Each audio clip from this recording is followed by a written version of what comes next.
सतगुरु भगवान की जय। तो ये सतगुरु भगवान पूर्ण ब्रह्म परमेश्वर कबीर साहब हैं। ये सच्चे भगवान हैं, सबसे बड़े भगवान हैं। ये कहते हैं इनका लोक जो है सतलोक वो सबसे ऊपर है, ये काल के जाल से ऊपर है, ये पूर्ण मोक्ष का स्थान है। ये ब्रह्मा विष्णु महेश गणेश सबसे ऊपर वाला लोक है। ये कहते हैं इनके लोक में जाने के बाद फिर जन्म मरण नहीं होता है, फिर किसी पाप पुण्य के चक्कर में फंस के फिर उसको लक 84 नहीं भोगना होता है।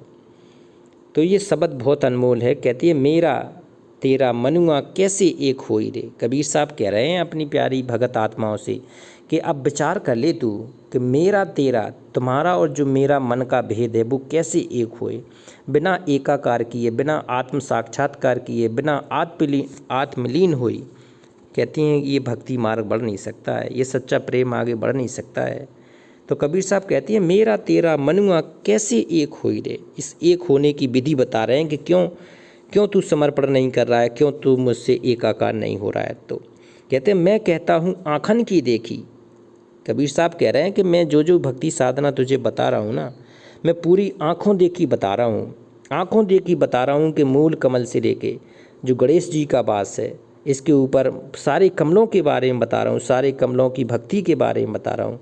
मूल कमल, फिर स्वाद कमल, स्वादिष्ठान चक्र। कहते हैं मूलाधार से लेके सहस्त्रार तक की यात्रा, सहस्त्र कमल तक की यात्रा। कहते हैं मूल कमल, फिर स्वाद कमल, फिर नाभि कमल, हृदय कमल, कंठ कमल, त्रिकुटी कमल। ये सारी यात्राएं मैं तुझे आँखों देखी बता रहा हूँ। मैं तुझे बता रहा हूँ कि इस लोक के ऊपर फिर तेरा ब्रह्मा विष्णु महेश के लोक और ब्रह्मलोक है। ब्रह्मलोक एक ब्रह्मांड के अंदर है पूरी ये संरचना। ऐसे ऐसे 21 ब्रह्मांड काल भगवान के हैं और इस काल भगवान पूरा इसी में सब कुछ सिमटा है। सारे देवता ऋषि मुनि सब काल के चक्कर में काट रहे हैं। तो इससे निकलने के लिए ही कबीर साहब कह रहे हैं कि मैं प्रकट होके आया था। और ये शब्द इसलिए बताए हैं कि मैं कहता हूँ आँखन की देखी और तू कहता कागज़ की लेखी। तो जो कागज़ की लिखी लिखाई बातें बता रहा है ना, ये कुछ नहीं है, ये बहुत छोटी हैं, बच्चों वाली हैं। मैं जहाँ तक मैंने देखा है सृष्टि को वहाँ तक किसी ने नहीं देखा है। मैं कहता सुलझावन हारी तू राखा उलझाई रे। मैं जितनी भी बातें बताता हूँ वो सुलझाने वाली बातें बताता हूँ। कहते हैं 9 मन सूत उलझ गया, 9 मन सूत उलझ गया और ऋषि रहे झकमार, और सतगुरु ऐसा सुलझा दे फिर उलझे ना दूजी बार।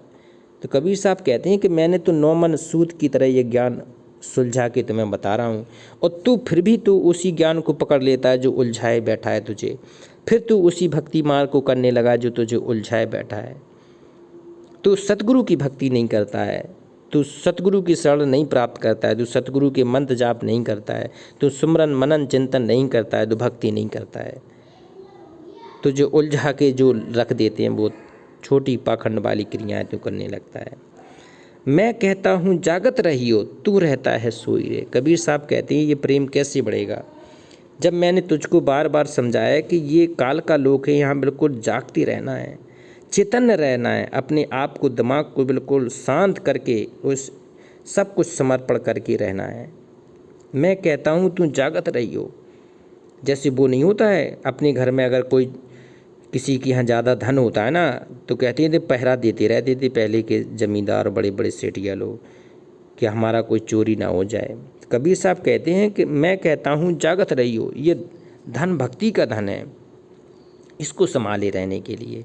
और तू रहता है सोई रे, तू हमेशा सोई रहता है, तुझे पता ही नहीं चलता है कि अब मुझे क्या करना है, कैसे भक्ति करना है, कैसे अपने आप को आत्मा को संचित करना है, दान करना है, धर्म करना है, इनसे तो तेरा कोई वास्ता ही नहीं है। मैं कहता हूँ जागृत रहियो तू रहता है सोई रे, तू हमेशा सोता रहता है। मैं कहता निर्मोही रहियो और तू जाता है मोह रे। निर्मोही का मतलब क्या है?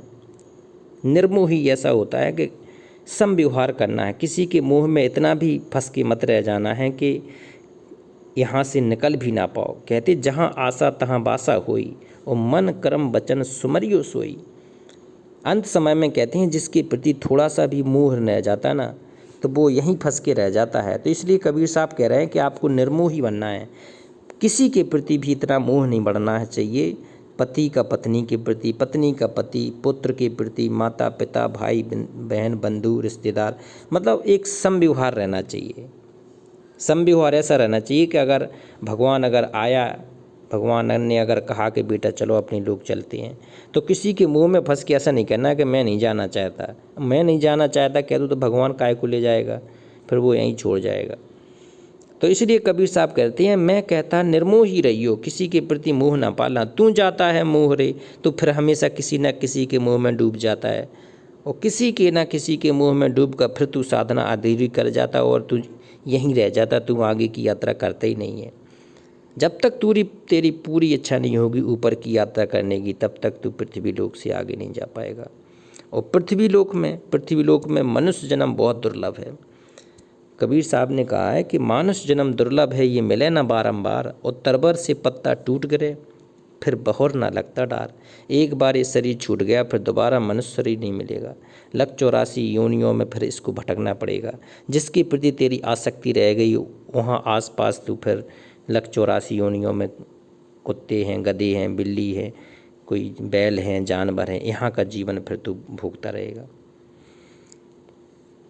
कहते हैं जुगन जुगन समझावत हारा। कबीर साहब कह रहे हैं मैंने तुम्हें युगों युगों से समझा के हार गया हूँ कि ये लोक तुम्हारे रहने का नहीं है। युगों युगों से समझाता हुए मैं आ रहा हूँ, युगों युगों से समझावत हारा, और वो कहीं न मानत कोई रे, कोई भी मानने को तैयार नहीं है। कबीर साहब ने कहा कि गोता मारूं स्वर्ग में और जा बैठूं पाताल, और गरीबदास एक महाराज हुए कबीर साहब मैं अपना ढूंढता फिरूं अपने हीरे मोती लाल। तो कबीर साहब तो कह रहे हैं हम युगों युगों समझावत हारा, ये कबीर साहब के शब्द हैं। ये कह रहे युगों युगों से हम समझा के हार गए, आज तक एक भी जीव तैयार नहीं हुआ कि मुझे अपने धाम सतलुक ले चलो। और कहीं ना मानत कोई रे, बिल्कुल कोई नहीं मानत है, ये माया के जाल में फंस के रह जाता है।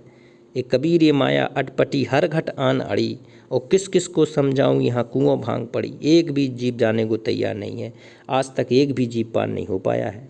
इतना गहरा जाल है ये काल का। इसलिए परमात्मा फिर डांट के कहती हैं तू तो रंडी फिरे बेहंडी। आत्मा को कह रहे हैं, हम आत्मा को डांट के कह रहे हैं कि तेरी स्वभाव तो एक रंडी जैसी हो गई है, कि जब तू अपने पति की बात नहीं मानती है, तू अपना पति सतगुरु को मान के उसकी भी बात नहीं मानती है, तो कहती हैं तू तो रंडी फिरे बेहंडी।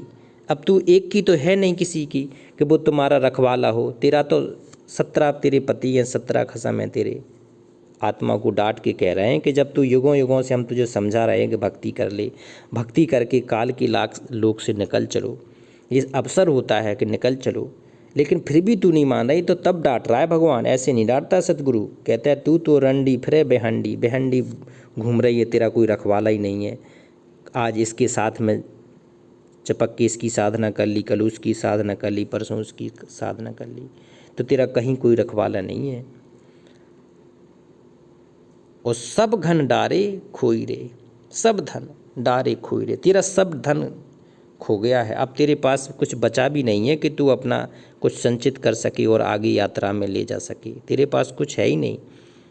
कहती तू तेरा पतिव्रता धर्म भी नष्ट हो गया है। जब तूने अपने सदगुरु को त्याग दिया है तो तेरा पतिव्रता अब नष्ट भी हो गया, धर्म भी नष्ट हो गया, कर्म भी नष्ट हो गया, तेरी भक्ति भी नष्ट हो गई, तेरा सारा धन नष्ट हो गया है। कहते हैं सतगुरु धारा निर्मल बाहें, बामें काया धोई रे। अब देखो आगे मार्ग भी बता रहे हैं सतगुरु कि सतगुरु धारा निर्मल बाहें। सतगुरु का जो मार्ग है वो बहुत पवित्र और बहुत निर्मल है। सतगुरु बहुत प्रेमी हैं, बहुत जल्दी माफ़ भी कर देता है। कितना हमारा स्वभाव गिर गया है, कहाँ से कहाँ हम पतिव्रता से कहाँ एक बाजारू जैसे बन गए हैं। सतगुरु धारा निर्मल बाहें। अब फिर दोबारा क्या करना पड़ेगा हमें, दोबारा सतगुरु की शरण में जाके, दोबारा सतगुरु के शरण में जाके जो बाहें फैलाया, कहते हैं इंतज़ार कर रहा है कि दोबारा हमारे पंथ पे आएगा, शरण में आएगा, हमारे पंथ को आगे बढ़ाएगा, हमारी से प्रेम करेगा और हम उसको अपने धाम ले जाएंगे। तो अब उस धारा में आपको बहना पड़ेगा, सतगुरु के सत्संग की धारा में बहना पड़ेगा, सतगुरु के ज्ञान की निर्मल धारा में बहना पड़ेगा। सतगुरु धारा निर्मल बाहें, बामें काया धोए रे। उसमें अपनी अब काया को धोना है, उसमें अपने ज्ञान की जो सतगुरु के ज्ञान है ना, उसकी में अपनी काया को, अपनी आत्मा को धोना पड़ेगा। और कहत कबीर सुनो भाई साधु, तब ही वैसा होए रे, जैसा तू आया था ना, जैसा मैं चाहता हूँ। कहती हैं जब तू उस ज्ञान की सत्संग की धारा में अपने आप को पूरी तरह से ढाल लेगा, सतगुरु की वाणी को अपने हृदय में रचाने बसाने लगेगा, जब सतगुरु के प्रति प्रेम बढ़ाने लगेगा, सतगुरु के सत्संग को अपने हृदय में समाने लगेगा, तब फिर तू जैसा आया था उस भगवान के लोक से, सतलोक से, तो जब तू उस जैसा होने लगेगा तब तू फिर वहाँ भगवान तुम्हें ले जाएंगे। तो ये बहुत ही अनमोल समय है, बहुत ही अनमोल शब्द हैं ये भगवान के शब्द हैं, ये प्रकट शब्द हैं, ये सद्गुरु रूप में प्रकट शब्द हैं ये। तो इन्हीं शब्दों का सहारा लेके, सद्गुरु के प्रति प्रेम का सहारा लेते हुए, ये भगवान है, प्रकट है भगवान कबीर साहब, इसका सहारा लेते हुए इसे पार करना है, काल के जाल से मुक्त होना है। तो ये पूर्ण ब्रह्म अविनाशी राम है, इसका जयकारा लगाते हैं। इस पूर्ण ब्रह्म परमेश्वर अविनाशी राम बंदी छोड़ कबीर साहेब की जय।